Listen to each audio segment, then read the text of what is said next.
आज हम जिस मूवी के बारे में बात करेंगे उसका नाम है मलेशिया, जो कि एक इटालियन रोमांटिक फिल्म है। मलेशिया एक इटालियन शब्द है जिसका मतलब होता है मैलिशियस, यानी कि एक ऐसी भावना जिसमें हम दूसरों को तकलीफ देना चाहते हैं, और ये फीलिंग ही इस मूवी का थीम है। कहानी की शुरुआत होती है इटली के शहर सिसिली में, जहाँ एक रिस्पेक्टेड और अमीर शॉपकीपर इग्नासियो की बीवी का फ्यूनरल दिखाया जाता है। इग्नासियो की वाइफ की मौत के बाद अब उसके ऊपर उनके 3 बेटों को संभालने की जिम्मेदारी होती है, जिनमें से एक 18 साल का एंटोनियो, जो अपनी ही दुनिया में खोया रहता है, 14 साल का नीनो, जो एक चालाक लड़का है, और अपने छोटे भाई यानी कि 9 साल के एंजीनो को मैनिपुलेट करता है, क्योंकि वह काफी इनोसेंट है।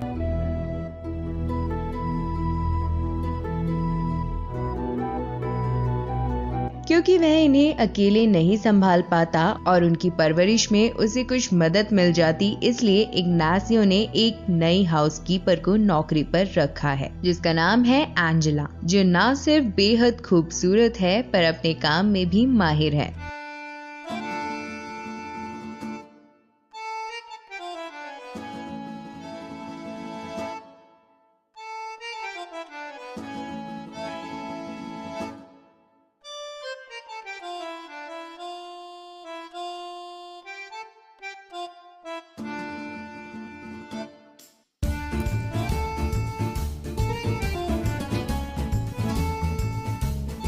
एंटोनियो और नीनो, जो कि टीनेजर्स हैं, वो एंजेला से काफी अट्रैक्ट हो जाते हैं।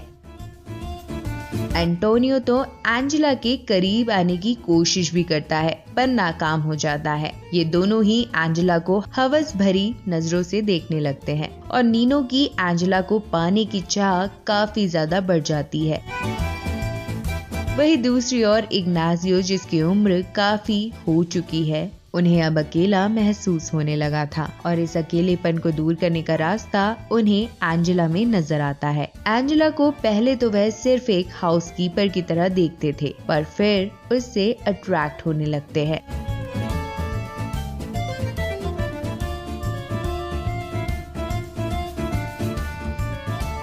अपनी मरी हुई पत्नी की तस्वीर के आगे अब इग्नासियो ये कहता है कि उसे जिंदगी में अब प्यार की जरूरत है, और एंजेला को वो उसकी जगह देना चाहता है। तो ये बात नीनो को पता चल जाती है, क्योंकि वह खुद एंजेला को पाना चाहता है। वह इग्नासियो यानी अपने पिता की ये इच्छा पूरी नहीं होने देना चाहता।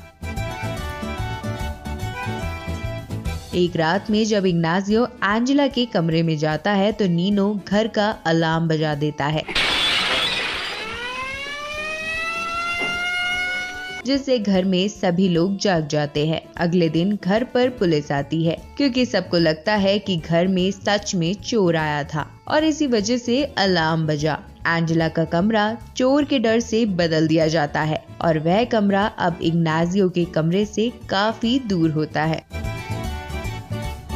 नीनो को लगता है कि इससे उसका प्लान सक्सेसफुल हो गया, पर फिर इसकी योजनाओं पर पानी फिर जाता है जब इग्नासियो एंजेला को प्रपोज करता है। नीनो को ये बात बिल्कुल हजम नहीं होती, और वह नादान एंजिनो को मैनिपुलेट करके उससे ये बुलवाने लगता है कि उसे नई माँ की जरूरत नहीं है, और उसे उसकी असली माँ चाहिए।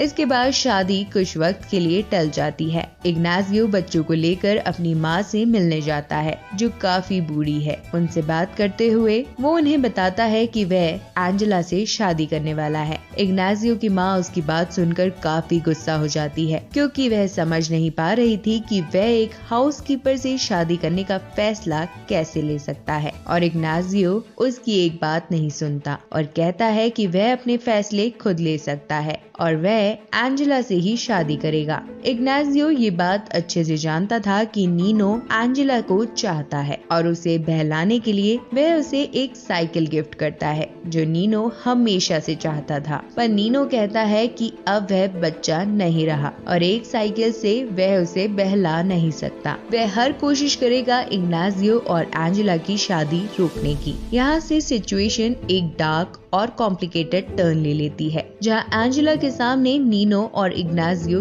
दो ऑप्शंस होते हैं। वो नीनो को पसंद तो करती है पर वो उससे बहुत छोटा है। तभी नीनो के दिमाग में एक खुराफात आती है और वह घर वालों से कहता है कि उसके सपने में उसकी माँ आई थी। वो उससे कह रही थी कि वह नहीं चाहती कि इग्नाजियो एंजेला से शादी करे और अगर उसने शादी की तो इग्नाजियो बर्बाद हो जाएगा। इग्नाजियो इस बात से घबरा जाता है और शादी रोकने का फैसला करता है। नीनो एंजेला को मैनिपुलेट करके उसके सामने डिमांड भी रखने लगता है, उसे ब्लैकमेल करके कि अगर उसने उसकी बात ना मानी और वो जो भी कहे वैसा नहीं किया तो घर में वह सबको उसके खिलाफ भड़का देगा। और एंजेला जो कि सिर्फ एक गरीब हाउसकीपर है, वो इन सब में फंस जाती है और इसी का फायदा नीनो उठाता है। जब इग्नाजियो किसी काम से कुछ दिनों के लिए बाहर जाता है, एंजेला को अंधेरे से डर लगता है और नीनो उसे अंधेरे में डराकर उसके करीब आने की कोशिश करता है।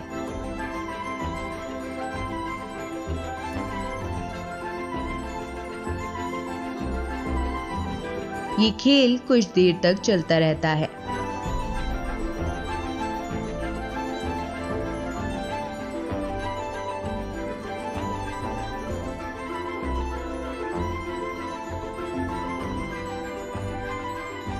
और अंत में एंजेला अपना कंट्रोल खो देती है और नीनो जो चाहता था वो उसे मिल जाता है। इसके बाद हम देखते हैं कि एंजेला और इग्नाजियो की शादी हो रही है।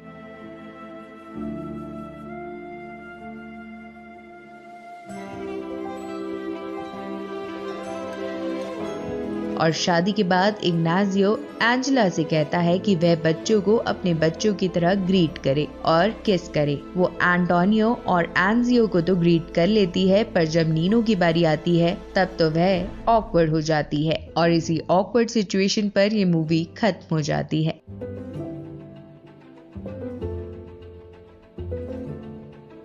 इस मूवी का नरेटिव डार्क और ह्यूमरस है, जहां एक डिस्टर्बिंग पर फनी कहानी के साथ इटली के मर्दों पर एक तर्क किया गया है। इटली के आदमी और इनफैक्ट लड़के किसी भी खूबसूरत औरत को कैसी नजर से देखते हैं, ये कहानी हमें ये दिखाती है। इस फिल्म की कॉमेडी है ये सिचुएशन जहां घर के सारे मर्द एक औरत को चाहते हैं पर उनमें से कोई भी उसे पा नहीं सकता। इस कहानी में सोशल क्लास के ऊपर भी एक कमेंट किया गया है, जहां एक गरीब एंजेला को बुरी तरह ट्रीट किया जाता है। पर सबसे बड़ा कमेंट है नीनो पर, जिसका अट्रैक्शन पहले तो एक टीनेजर का इनोसेंट इन्फैक्चुएशन लगता है, जहां हर टीनेजर इस दौर से गुजरता है। पर फिर धीरे धीरे ये समझ आता है कि इसका बिहेवियर एक प्रेडेटर से कम नहीं और उसकी नजर बिल्कुल भी इनोसेंट नहीं। दोस्तों, कुछ ऐसी ही कहानी मलीना मूवी की है, जिसे हमने एक्सप्लेन किया और आपने इस वीडियो को काफी प्यार भी दिया,